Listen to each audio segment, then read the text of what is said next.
So if we look at our agenda, the next thing is to frame the conversation and give you an overview on the sanctions of, the invisible sanctions of incarceration. So, how did the Nehemiah Project, or what is the Nehemiah Project, and the San Antonio Sponsoring Committee intersect to host this event? So a little bit about Nehemiah. Overseer Alexander, we had a congregation member at our church who was struggling. He had been to prison and been released and was on parole, but subsequently engaged in crime again.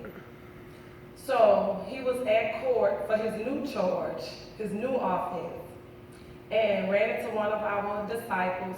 We're disciples at True Vine. We don't have membership at True Vine.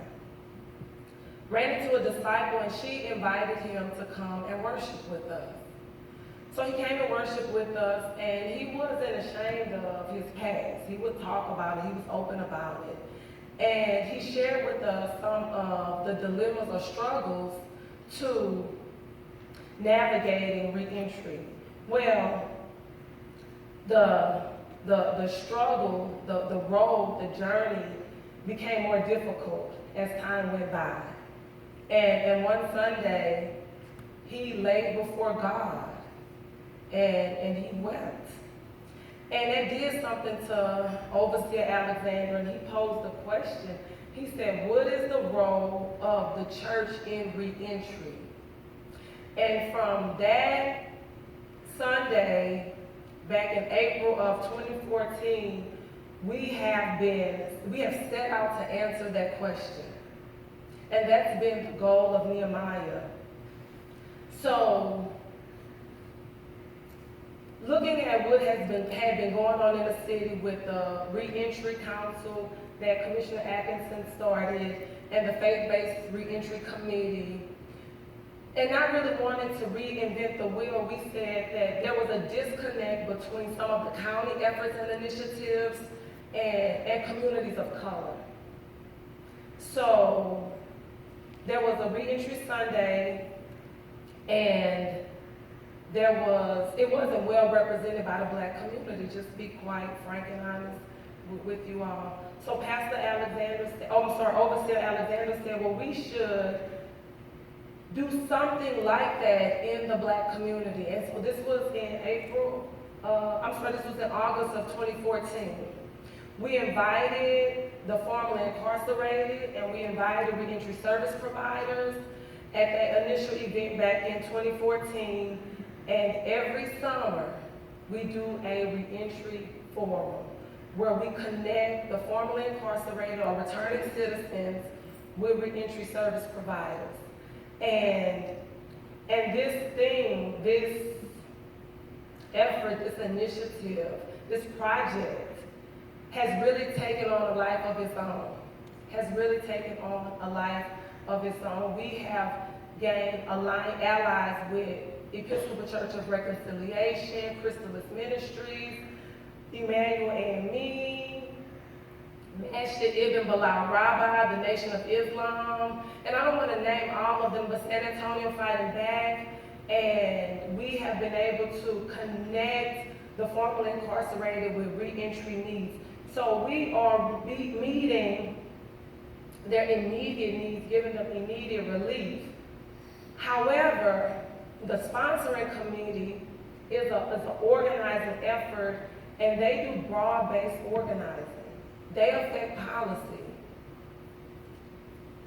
So I was wondering, how can we change some of the policies that continue to stymie individuals from really being fully integrated into society?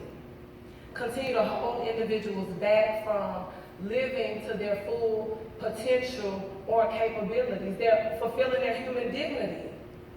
Things that are, because the punishment was the sentence, right? Whether it was probation, whether it was imprisonment, that was the punishment, so we should not further punish once individuals are released. So how do we minimize that? So I had been a part of this new organizing initiative, the San Antonio Sponsoring Committee, and we had attempted to do something about the video conferencing at the Bexar County Detention Facility. And I saw the potential in that, and I was like, wow. You can really affect policy and change policy. And then I saw some of the things that COPS and Metro Alliance were doing with the living wage campaign, and I was inspired, folks. And I told Jorge, I said, Jorge, we got to do something. We need the sponsoring committee and Nehemiah need to come together and have a baby, right? They need to get together.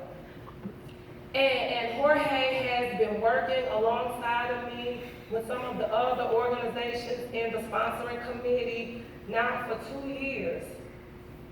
And we really want to be in sacred conversations now about mass incarceration and the consequences of mass incarceration. Where does you all self-interest lie? Jorge said 2 days ago in a meeting, it's really finding out about individuals and organizations' self-interest. If you have a prison ministry, why are you vested in this prison ministry? What's the interest in that? If you have a son or a daughter that has been incarcerated because they can't stop drinking and driving, right? Every time they drink, they want to drive a car. And they keep getting arrested. And they have went to Dominguez 3 times. I'm gonna be about changing policies irregardless of a Nehemiah project or a organization, because my interest is in helping my loved one live a full life. So I think that that's what we need to be looking at tonight, folks. I think that all of our scripture, whether you're a Muslim, Jew, Christian, tells us to seek mercy and reconciliation. And be just when doing that. So we have a calling to be obedient to our scriptural mandates, and we are going to be in sacred conversations about the consequences of mass incarceration. So I want to outline some of these consequences for you. When an individual has a collateral consequence because of their incarceration state, their sanction, the collateral consequence is not because of, that's not the punishment, it's the result of the punishment. So if I commit theft and I am convicted as a property offender, then as a result of that, and I never go to prison. I go to jail, I bond out, but I never go to prison. But now I have this felony conviction, folks, and I can't work my job. Because, look, I'm in retail. So who wants to trust me with money in retail? So now I have to find another job, but I'm a convicted felon. And every time I go to fill out an application, I have to check that box that says, I'm a convicted felon. And we got 150 applicants, so we're going to weed out the felony applicants. And we're going to deal with the individuals who don't have that baggage. That's a collateral consequence. It's an invisible sanction.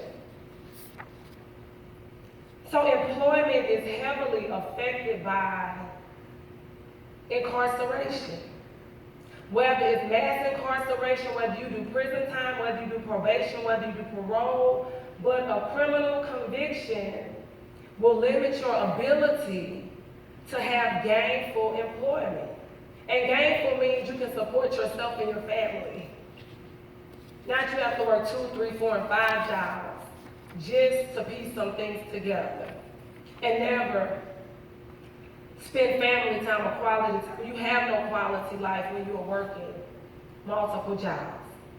So employment is a collateral consequence, but the state of Texas outlines what individuals can and cannot do post-conviction. So employment is the biggest barrier, but I mentioned housing. Housing is also a consequence of incarceration. Meaningful housing in a nice part of town. Yeah, I might be able to get a spot in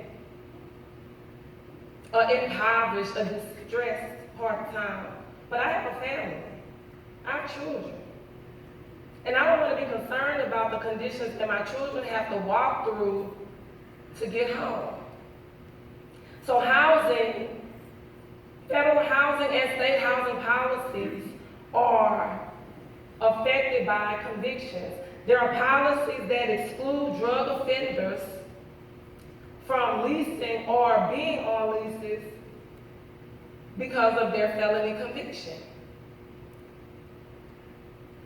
Because the assumption is we don't want them selling drugs here. We don't want that here.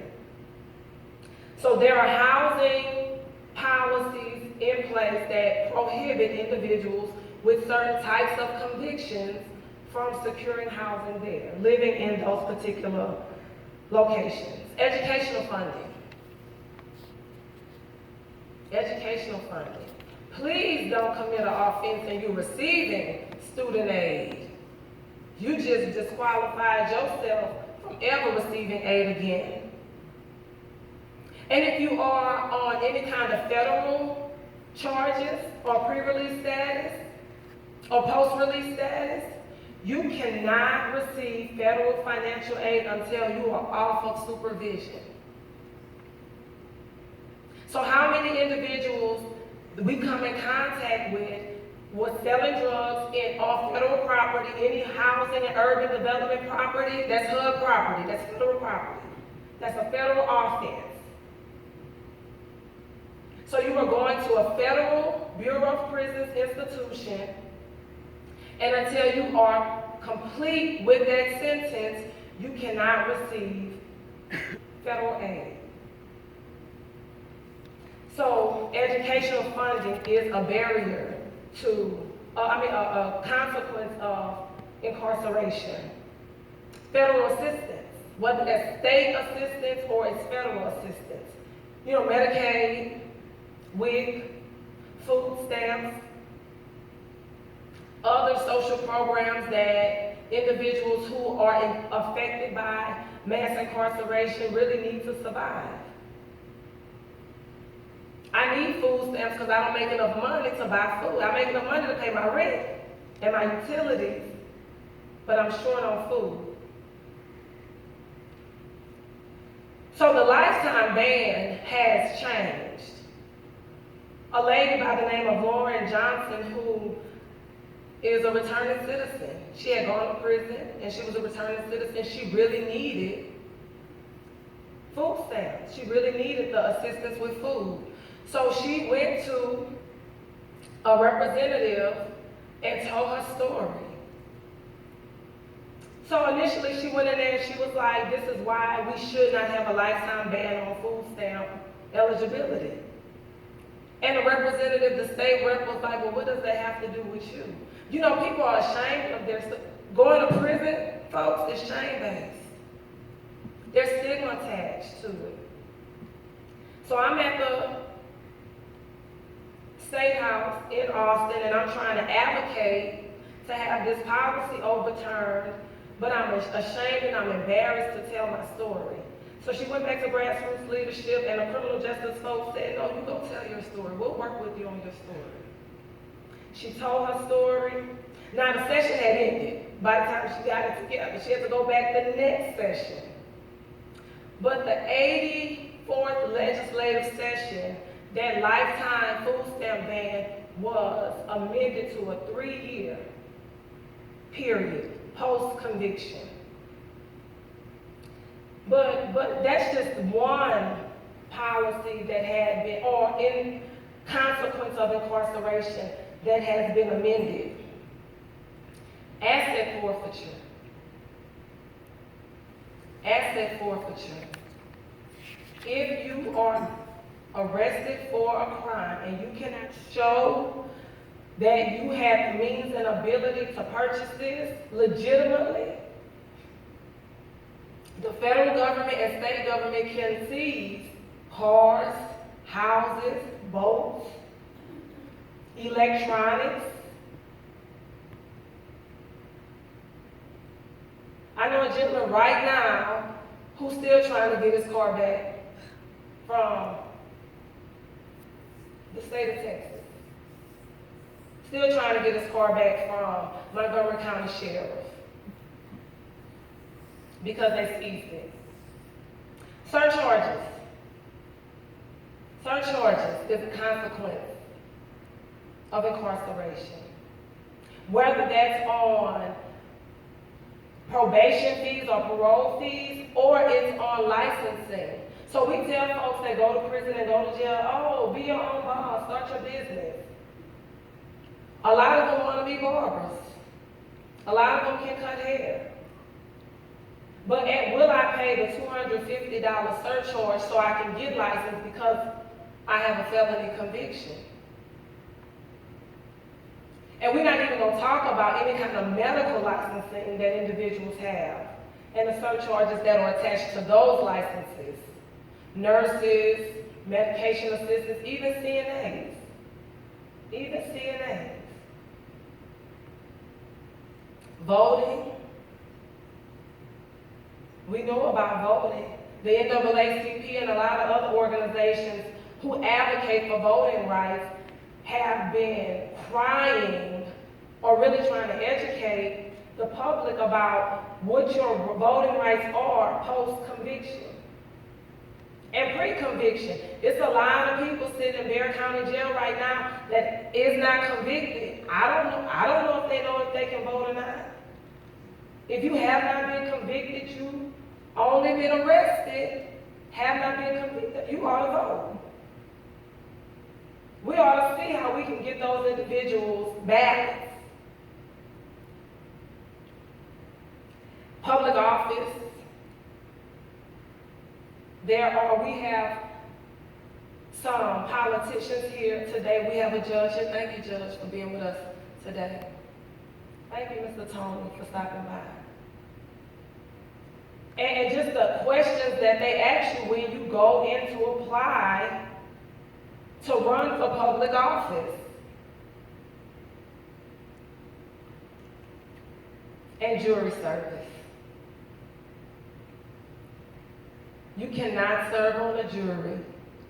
The jury pool don't even have your name in it if you are a convicted felon or individual. So our stance, folks, is that we are people of faith. All of our faith traditions have some kind of scripture that tells us to be merciful, to seek reconciliation, to reconcile. And we need to be obedient, again, I say, to our scriptural mandates. We need to really think about where is my self-interest in the consequences of mass incarceration. How do these invisible sanctions or collateral consequences affect my loved ones, my friends, my children? I tell my students, everybody got somebody that's been in jail. And you may not personally know them, but you hear the stories, we hear the stories. And we see people putting together, piecing together money to bond people out of jail. So as we go into these institutions for those of us who have prison ministries, or as we welcome our brothers and sisters back from incarceration. You went to jail or prison as a citizen. So we're going to welcome you back as citizens. As we do that, we really need to be thinking about how these issues affect us. And so we have a few people here to tell their story about how incarceration has affected me in child support, my ability to get a meaningful job. So I am going to turn the microphone over to Mr. Henderson, who is going to tell us briefly how his consequences of mass incarceration. Hello, everyone.